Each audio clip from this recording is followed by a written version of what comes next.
they could use the rest. And Randy Brown missed the last game against Sacramento with injuries. While the Bulls' age is showing, Dennis Rodman's immaturity is not.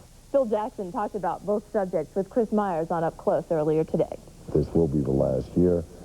We even talked before we made the contract thing, can we win again this year? We spent a long time, maybe an hour and a half on the phone from Chicago to Montana where I summer, and he just really wanted to know, do I think that we can win another title?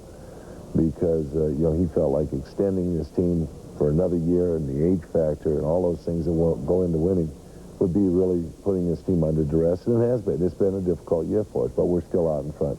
Michael Jordan said, Coach, that if you aren't in Chicago, he will retire, and now that you said, hey, this is your last year, do you think he's going to stick to that position?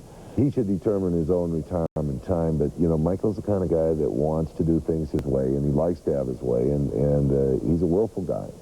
And, you know, and some of the things he says is, I don't want to system. I don't want to have to read these guys know how to play if we were playing well enough. You know, he's got all the systems to go behind that to emphasize that point. I think, you know, Michael is thinking about, you know, that this is a hard season, and whether he'd like to do it again or not. And I don't think he's determined that for himself, because I think if he really enjoys it, the end comes, and he says, I really want to do it, he'll find a way to make it work.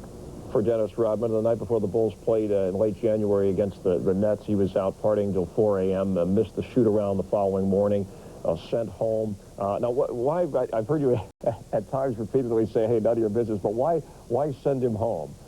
Dennis is the first one to come. When he comes in, you say, what in the world is going on in your mind, Dennis? What were you thinking about? I had no excuses. Like, you know, I just didn't, you know, it just seemed like a good idea at the time. Well, you knew what the consequences were going to be, but see, Dennis does things without thinking about what the consequences are, and as a consequence, he ends up getting himself sometimes in situations he can't extract himself from, and that was one of them. In the recent study by the New York Times reporting that up to 70% of the NBA uses marijuana, and so I wanted to get your thought on 2 points. Is this a problem, and should the league have testing for that drug? Well, if it's illegal, I think that you got to deal with it. I mean, if it's a law, then you have to deal with the laws. And I think that, you know, testing for it, I don't know how you test for it. You test the rookies like you would test the other kind of abuse, which is quite obviously, you know, marijuana stays in your blood a long time compared to other drugs. You know, 30 days or something, it stays in your bloodstream. So you'd really have a good fix if you did that. But the key to this is, what is it going to do? Is it going to curtail personal behavior? Are you going to take people out of the workplace? Are you going to lose some of your best players? Perhaps. And that's an issue that the NBA has to decide. Are they willing to take that kind of a risk? I think that, you know, laws are laws, and if they don't like the laws, then we've got to change them.